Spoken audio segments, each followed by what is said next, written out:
केलं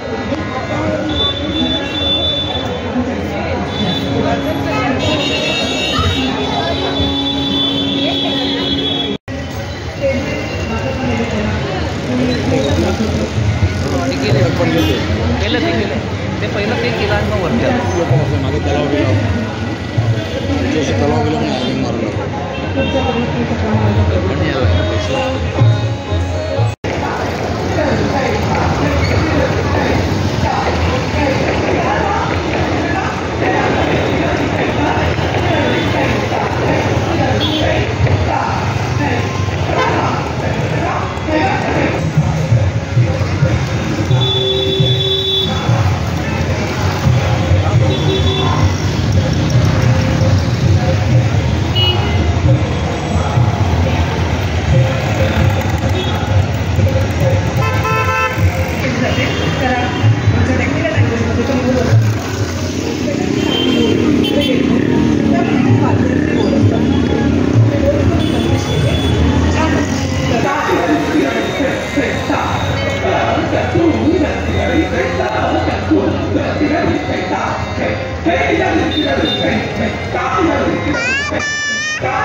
दुसरं वर्ष आहे.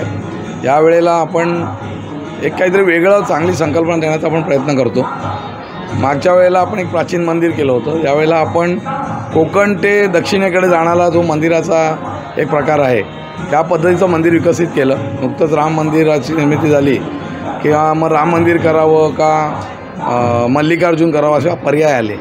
मग दोघांचा संगम सांगून आम्ही, कारण जागेचा पर्याय होता, आहे त्या जागेत आपल्याला ते उभं करायचं असतं, शहरात जागा मर्यादित असते, त्याचा विचार करून आम्ही हे कोकणी संस्कृतीतलं साधारणतः कोकणी किंवा दाक्षिणात्य अशा संस्कृतीचं आम्ही हे मंदिर तयार केलं आहे. चिऱ्याच्या बांधकामाचं आपण बघत असाल अशा प्रकारचा चिरा, लाल रंगाचा, त्याला चिरा म्हणतात, हा जो दगड आहे त्याला, असा कोकणामध्ये मिळतो. आणि अशी मंदिरं साधारणतः कोकणात विशेषतः केली जातात. आणि इथल्या स्थानिक नागरिकांना गणेश जयंतीचा गणेश जयंती अत्यंत एक धार्मिक आणि सात्विक दिवस आहे. त्याचं एक महत्त्व आहे धार्मिक कामामध्ये. आणि त्या दिवशी लोकांना खूप पुढे दूर न जाता आपल्या घरापासून शहरातच जवळ एक चांगल्याशा मंदिरात जाऊन बाप्पाचं दर्शन घेतल्याचा एक मनाला समाधान वाटतं. त्या दृष्टीने आम्ही हा सगळं आयोजन केलं आहे आणि खूप चांगला प्रतिसाद आहे. कालपासून प्रचंड लोक इथे येत आहेत. काल एका दिवसात जवळ 10,000 लोक आले. आजही दुसरा दिवस आहे. तसं म्हटलं तर काल मागे जयंतीचा एकच दिवस संपलेला आहे. आजही सतत रांग इथे आहे. पुढे 5 दिवस अजून कार्यक्रम चालणार आहेत. विविध कार्यक्रम नृत्याचे, आत्ताही नृत्याचा भरतनाट्यम कार्यक्रम चालू आहे. काल देवा तुझी गणेश याच्यावर व्याख्यान झालं धनश्री लेले यांचं. त्याच्यानंतर धर्मवीर 2वर पण प्रमोशन आहे, परवा कीर्तन आहे. विविध कार्यक्रम आपण ठेवले आहेत. लोक त्याचा आस्वाद घेत आहेत. त्याचप्रमाणे आरोग्य शिबिर दिवसभर होरायझन हॉस्पिटल डॉक्टर वैद्य यांच्या माध्यमातून चालतं. संध्याकाळी रोज भजन असतं. अशा उपक्रमांच्या माध्यमातून आपण लोकांना ह्या गणेश जयंतीचा आनंद देण्याचा प्रयत्न करतो आहे. लोकांनी त्याचा आनंद घ्यावा ही ठाणेकरांना प्रार्थना. गणरायाचरणी हीच प्रार्थना करेन की सर्वांना सुखात आनंदात ठेव. आणि एक सात्विक चांगलं राजकारण. आपण रामाचं नाव घेतो आहे, रामाचं मंदिर झालं आहे, तर रामराज्याची संकल्पना ही सगळ्यांना आवडते.